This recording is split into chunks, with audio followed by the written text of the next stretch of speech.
thought we should have been out of sight at half time. We had opportunities in the first half to close out the game. I felt that certainly in the first half Ireland didn't have to work hard enough for the points that they did to keep in the game.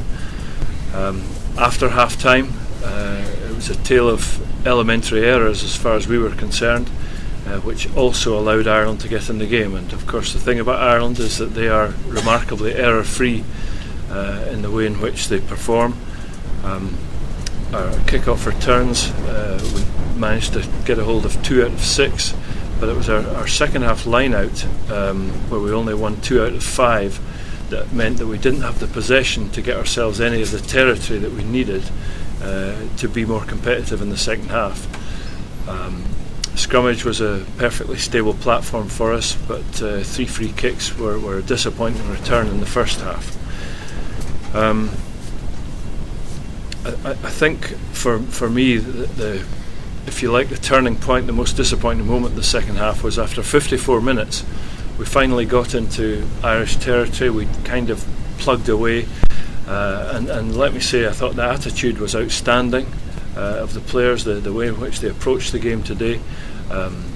In the first half, it looked as if we were on the verge of a special kind of result, but in the second half, the attitude was there, but the ball wasn't in our control. And then when we got, after 54 minutes, into a position where we had a line out on the edge of the 22, it was extremely disappointing to see our scrum half scragged by the blindside winger. Thereafter, we rarely had any joy pushing out of our half.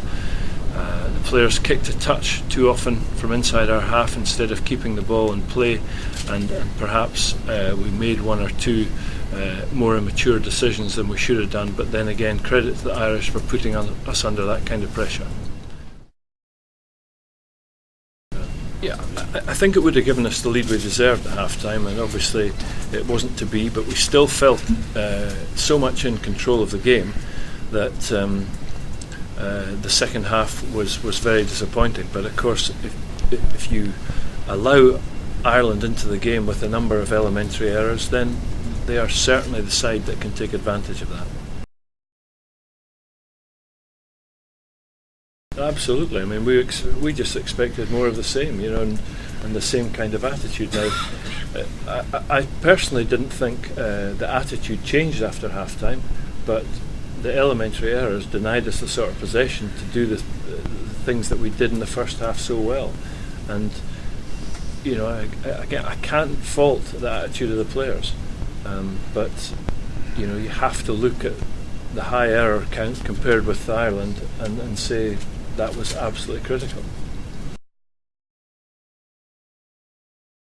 You can always be impressed by a side that holds on to the ball as long as they do. I mean, they do look like Munster. They're very, very difficult to break down.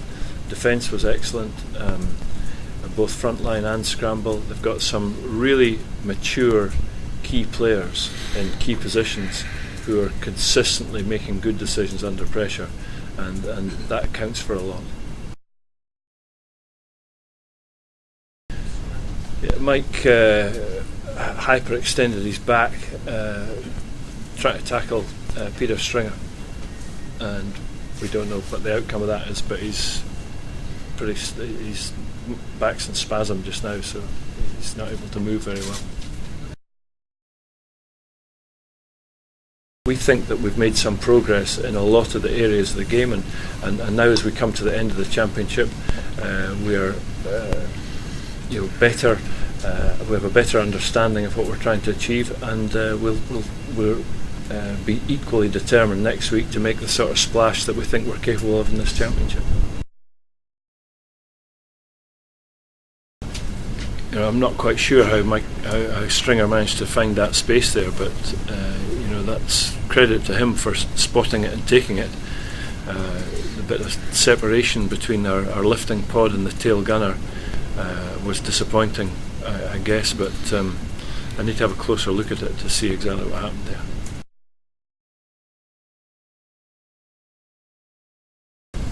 I've never ever felt that kind of pressure, Kevin, because it's all about focusing on the performance and the training and all that sort of thing.